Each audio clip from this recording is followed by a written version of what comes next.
All right, bismillah. Alhamdulillah. So I'm going to try to cover or finish these 5 parts, inshallah ta'ala, bidinillah. And then I'll leave a couple of minutes at the end to discuss again the timing and some logistical things, inshallah. All right. So again, first level, I'll go through these. And again, I mentioned to you guys, it's very important for us to understand the theory behind things so that we understand how to understand influence, and then obviously shape our messages, our communication around them. So as a parent, or as an MSA president, or as a CEO, or as a mayor, it's really important for everybody to understand where they're at. So first concept of starting to influence is first understanding where you're at. So even as a daughter or son, again, I think sometimes we think of leadership as something for some other people. But everybody eventually holds a position of leadership, and almost every human, right? If you're a parent, you're a leader. If you have one person underneath you, you're a leader, right? So it's really easy.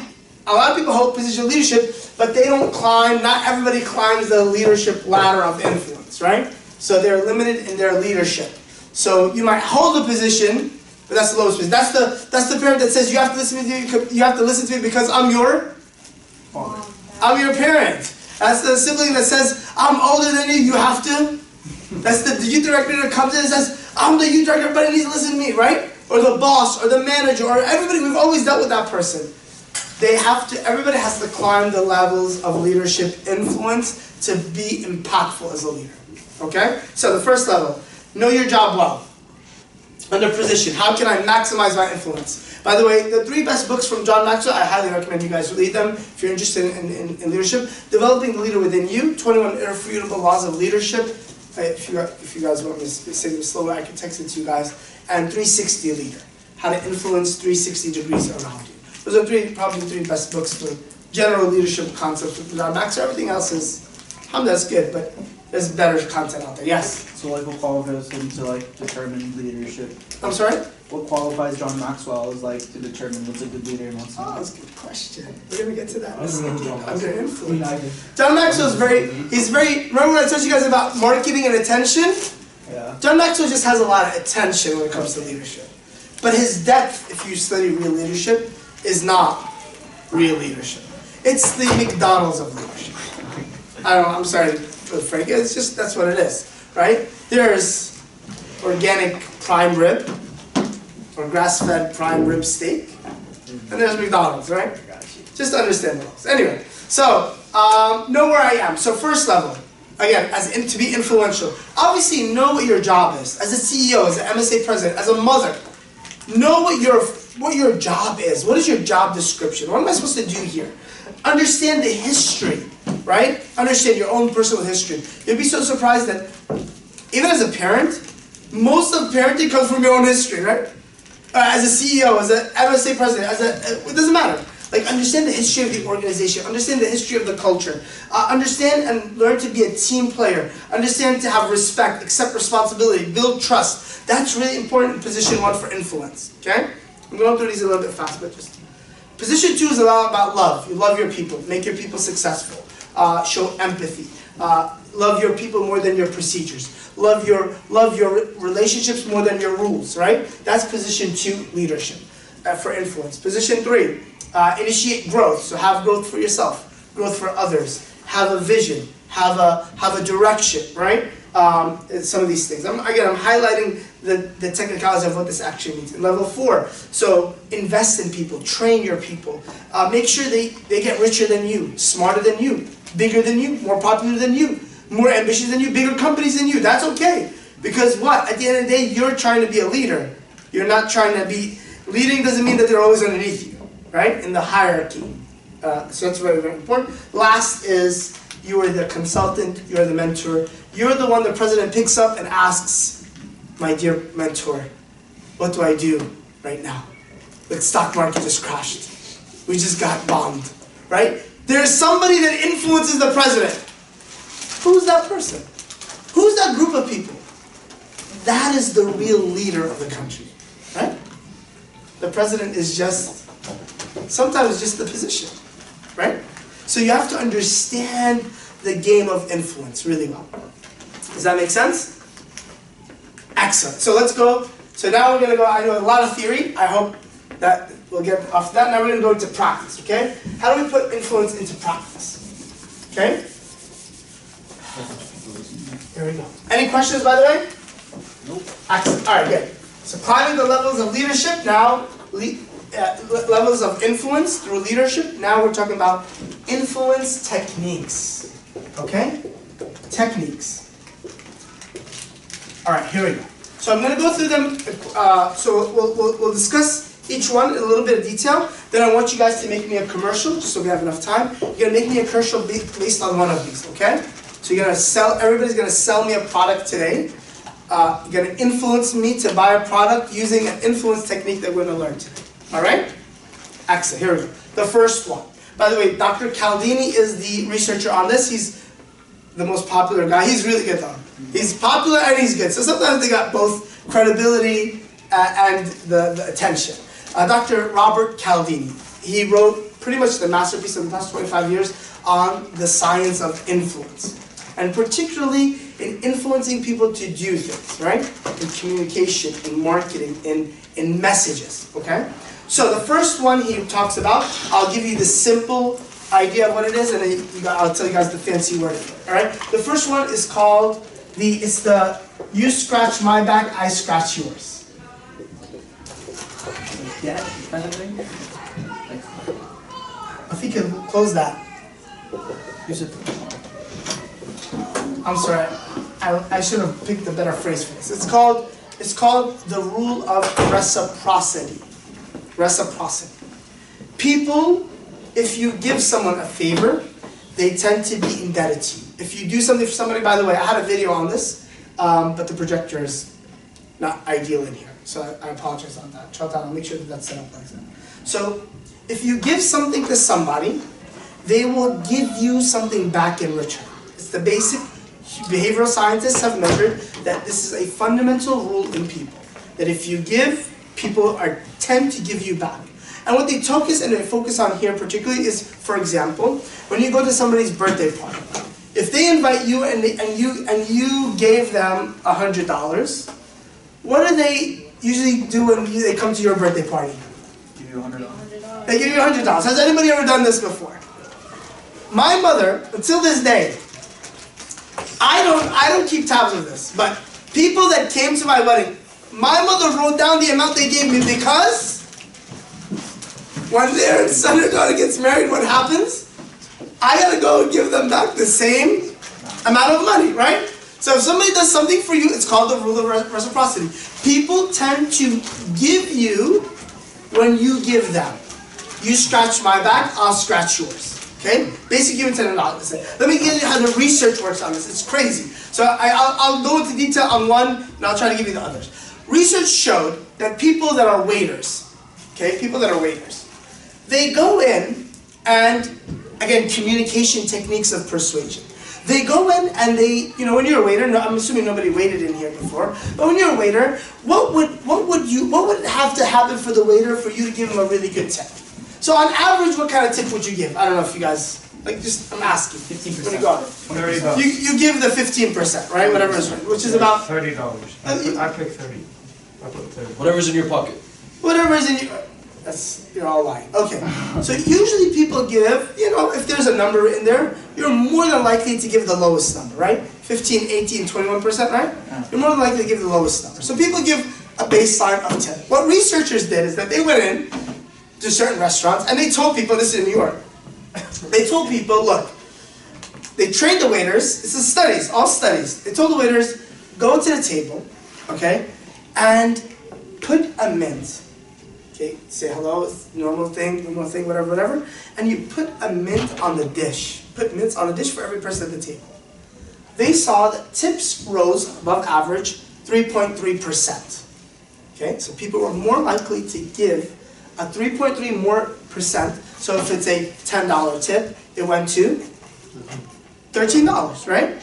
So they give a 3.3% more, which is really pretty good number, just for putting what? Just for putting a mint on the table. Good. What they did is then they told some other waiters, again, they used some restaurants, they documented the statistics. So they said, when you go to the table, you put a mint down, and then you look at each person, and you count them. After you say your normal greetings, everything is normal, right? The mints are in the dish. Then you count how many people, and you put an extra double. You just double the mints, okay? They saw that the tip rate rose 14%. 14% when they put an extra mint down. The last one. They told this waiter, this busboy, look, walk in, do your normal thing. Thank you very much, ladies. You've been wonderful, blah, blah, blah. And he puts the dish down with the check. He puts the mints down. He turns around, walks away, and stops. And turns back.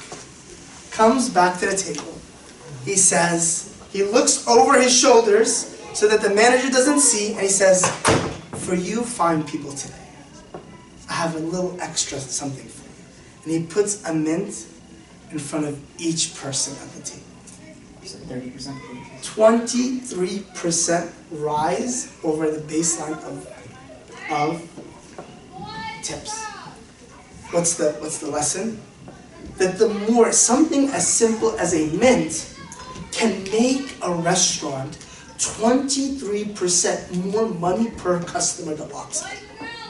Right? It's a crazy, like if you think about that in the numbers, if you ask any business person, like would you want to increase your income by 23% for this year? Yeah!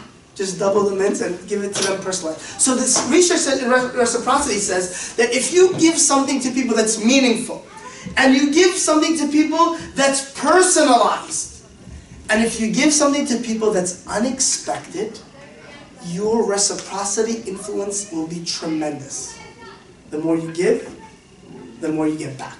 Okay? People tend to give when you give them. Okay? People tend to give when you give them. That's the first rule. Okay? Second rule. We're going to do commercials on this in a second. Okay? We're going to put it into words, but we're just going through the concepts. The second of that is a commitment to consistency. So if a person says, this is called commitment or consistency, whatever you want, but people commit to consistency. So people's own self-image, people always want to believe about them. So people always want that whatever they believe about themselves that they do. So if somebody says, you know, I'm a generous person, they always want the world to understand that they're a generous person. Okay? So our self-image is important in the way we treat other people. So when people are presented with an idea or an appeal, they are more likely to convert when you align with the things that are consistent with who they are, right? So I'm a Muslim that loves to practice giving charity. Every Jum'ah I have to give, right? Or if I see a homeless person, you know, I feel really bad, I always have to give, right? So people want to always be consistent with what their beliefs are, okay? Second law of influence. People want to be consistent with who they are. This is all, by the way, all of this, and I tell you guys the details, you're like, man, every commercial is like this. Everything you've ever been marketed or tried to be influenced or sold is using something here. Every single communication that's influential is using one of these principles. Or multiple. Okay? So consistency. The third thing, I'm sorry, losing my voice. The third thing is liking. People like to give or buy or be influenced by people that they like. Whether it's physical appearance, whether it's they're based on their relationships, who they are, right? It's kind of a basic concept. People like to be influenced by people that they like. Okay? They're much more likely, and research even says, I can go into some of these, but like conversions on pictures of people. Higher conversions based on more attractive people than others. You know, we think that sex doesn't sell. Oh shoot, sex sells.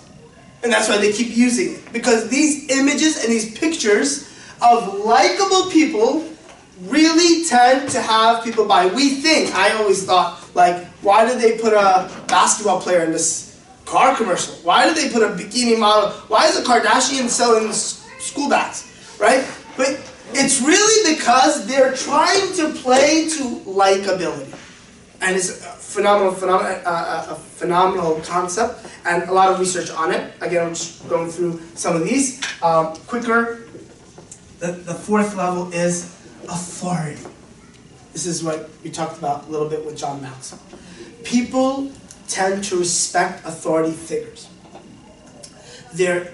When they sell, when they give a message, when they try to get something, people tend to reciprocate influence when it comes from an authority, right? And this is, by the way, it's automatic. When you walk into a classroom, you're giving somebody else authority. You never walk in, the professor may be dumber than you. But when you walk into the room, you respect their authority, right? You respect their influence. So authority is a big thing when it comes to influence. People respect authority. People will always, people that have an effective platform, people that have an effective communication of authority, people that have an expertise in a niche or niche, I don't know how you guys say it, but people that do that automatically, people give their ability to be influenced by them. Okay? Does that make sense?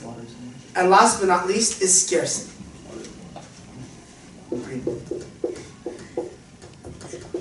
Scarcity.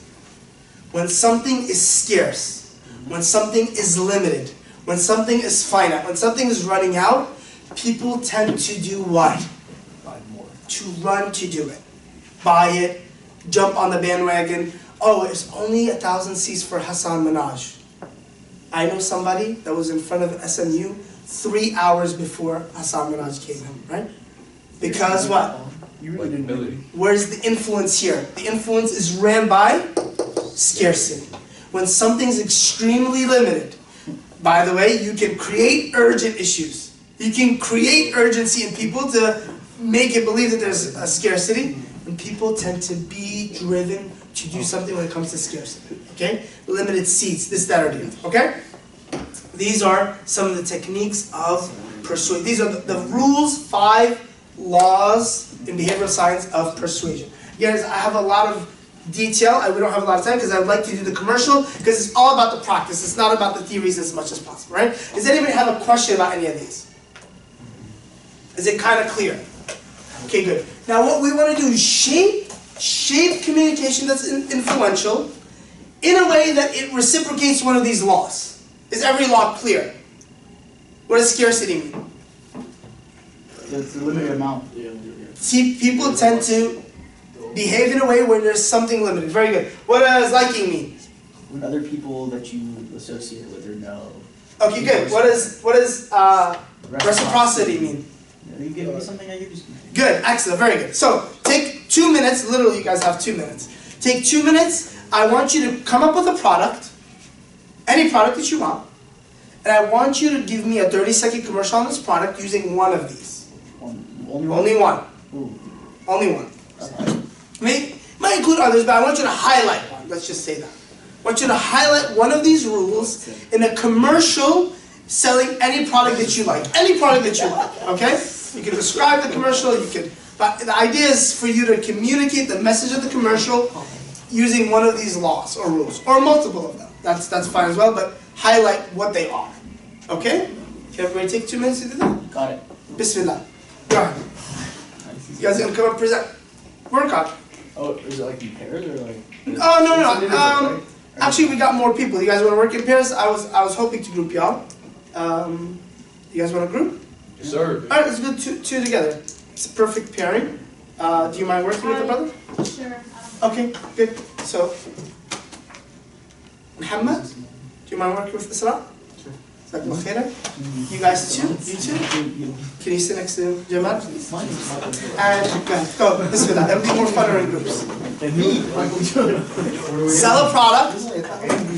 Again, the idea is communicating with influence. So you're going to use one of the rules of influence to sell a product to us. Highlight one of the rules in selling a product. 30-second commercial. Right? That's the basic length of a commercial. Bismillah. You're the business person. I watched the documentary. Which documentary? Oh, nice. It's very interesting. I mean, somehow I was laughing at the way, like, he has some weird techniques. He does. Like, the strategy is just like, it's like, wow. Yeah? No, man. That's good. Yes. The cursing. No, not the Thursday. Like he hit the girl. Yeah, I just said that. The woman called her boyfriend. Oh yeah. He has some strategies, but his strategy uses the environment. He doesn't really say a lot. Half of it, I think, is from his audience. Yeah. Like how they give each other hugs and they Of course. push the person up. Work on a product. Work on a product. Work on a product. Hey, yo, Mosey. Guys, Yeah. Hook it up. work on a product. We don't got a lot of time. Wait, oh, you said that like you said that. Is there raisins? Some guy waited 3 hours for that song. Yeah. I'm like, and my older brother, he like, waited there for 15 minutes. He was like, so there was like no need to like. Oh really? Oh, I don't know. He missed out the night before. Oh, you Yeah. I think yeah, I said he was like he was open. Oh, it was open. Oh, okay. So It that's was like happens. Yeah. But it was only 2,200 seats, right? So they didn't fill out. No, it's full up. Ayman, what are you guys doing? I saw him, but I just didn't even that funny. Are you guys ready? Hilarious. Are you guys ready? Can we see an example? Okay. Okay. I want to see an example. Guys, we don't have a lot of time. I want to get you out. So one more minute. One more minute. Let's go. Think of it quick. Come on. Can we see an Pick example? one. Gabriel Iglesias and Guys, do an example. what would be the example? Let's go. Russell Peters. Russell Peters is hilarious. So started. Russell Peters, he's a hilarious guy.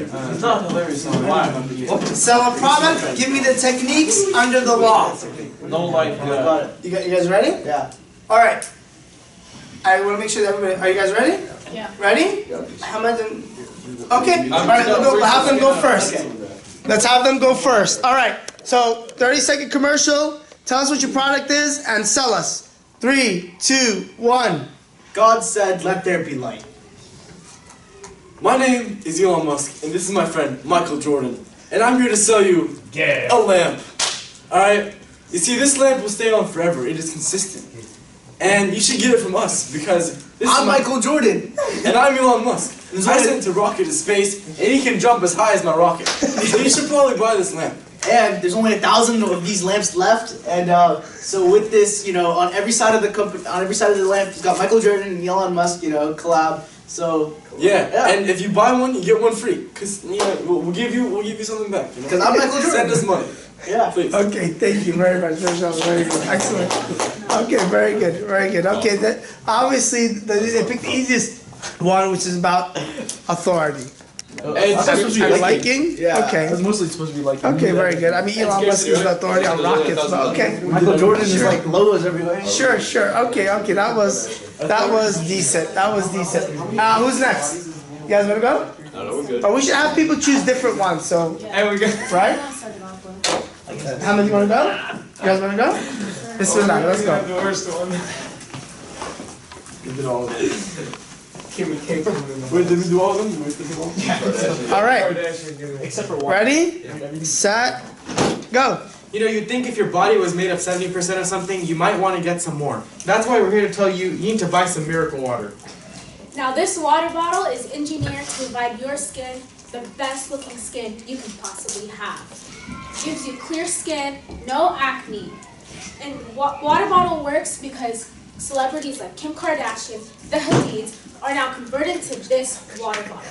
They have seen the results, and now this is their choice of their water bottle.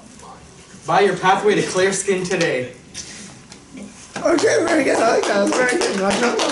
Very good. Excellent. What did you guys use? You guys should keep you guys up there. Okay, liking with Gigi and Gigi and what was the other one? Oh, The Kardashian. Okay, good. But what was your main one? Was it liking? Yeah. Yeah. Okay. I thought you were trying to play a little bit into. Logic as well. I mean, I thought you were trying to play into a little bit like people want to look good, people want to have good. I don't know. No? Yeah, that's good, yeah. Okay, but liking was the one. Okay, that's good. That's very good. Tangible benefits. Excellent. Again, we'll dive into these a little bit deeper. But when you understand people's values or things that are important to them or things that are meaningful to them, and you're able to sell a product to things that they're value. So obviously, who would be a good target audience for that? That commercial's target audience is People with acne. right. So 14 to 19-year-old girls. Demographic. Obviously, for sure, right? No, I mean, guys don't. I mean, my kid, but definitely you're not selling Kardashians and Gigi to guys, right? So that's it. So all of this is a part of the understanding of what your demographics is. We'll get into that. Oh, we got it. Very good. Actually, you guys ready? Let's go. Quick. Yeah, let's go. Let's go ahead. You guys don't have it. Are you sure? He said he's just gonna stand there. Ours is No. Ours is inappropriate. slightly inappropriate. It's fine.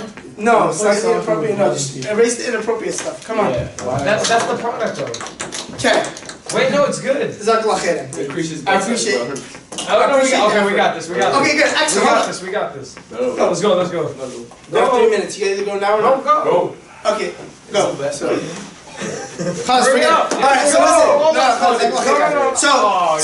We'll dive into this a little bit more, inshallah. Again, understanding the elements behind this that really drive human behavior, understanding how to shape a message using one of these rules, or multiple of them, of course, right? Notice, go back to your Facebook ads, go to commercials as you watch them now, go to everything that's trying to influence you. You are constantly being influenced.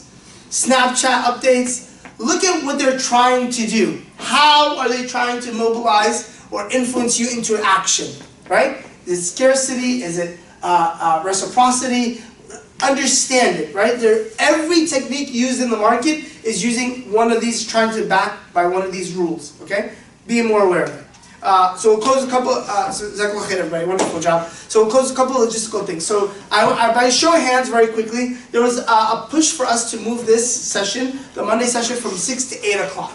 Because it worked better from time and people having food and stuff like that. So is everybody okay with that? So if there's a show of hands that says moving it to 6 o'clock is not a good idea, raise your hand. Because I will move it to 6 to 8 unless there's a major amount of people that are not happy with that. Wait, is there a reason why we're moving it? So people said more time for them to come after school. So people mentioned things like they get home at 4 o'clock or 4:15. They don't have enough time to get here. Some people finish school at 4:30. So there was some references to the issue with the time. And lead last time was 6 to 8.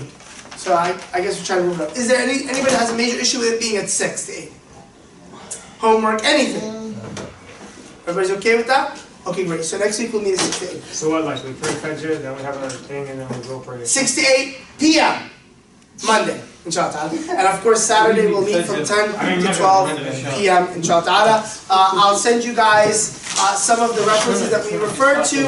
And inshallah, Saturday we should have our first instructor come in, Brother Amr Asman, to teach us how to shape a message that sticks, inshallah. Can we change the time? ونتوب إليك وصلى الله وسلم على نبينا محمد وعلى آله وصحبه وسلم كثيرا. I hope you have a guys. Jazakallah khair. We'll see you guys on Saturday. Okay, somebody turn off the camera. Sir, can we change the time?